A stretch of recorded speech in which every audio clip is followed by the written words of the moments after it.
அந்த ஒரு இன்சிடென்ட் பத்தி கேட்கல, ஜென்ரலாவே சொல்றேன். இப்போ ஒரு இமேஜ் இருக்கிற ஸ்டார் ஒரு பெரிய ஸ்டாரா இருந்தா அதை மாற்ற முடியும். அது உங்களால முடியும். முடியும். ஸோ அது ப்ராப்ளம் கிடையாது. அது கிடையாது. ஓகே, இப்போ நீங்க வந்து நான் கடவுள் பத்தி பேசுனீங்க. முதல்ல அஜித் நடிக்கிறதா இருந்தது. அவர்கிட்ட நீங்க ஏதோ ஒன்று பார்த்துருக்கீங்க. தட் இஸ் இந்த ரோலுக்கு, இந்த ருத்ரன் ரோலுக்கு, இந்த அகோரி வேஷத்துக்கு அவர் ஏதோ ஒரு பொருத்தம் நீங்கள் பார்த்துருக்கீங்க.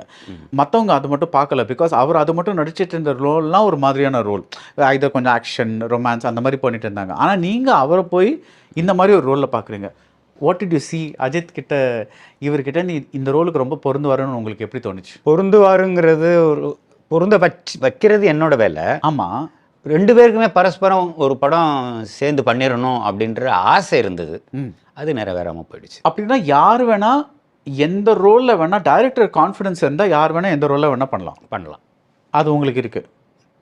இப்போ கமல்ஹாசன் ஒரு படம் எடுக்கிறதா இருந்தால் என்ன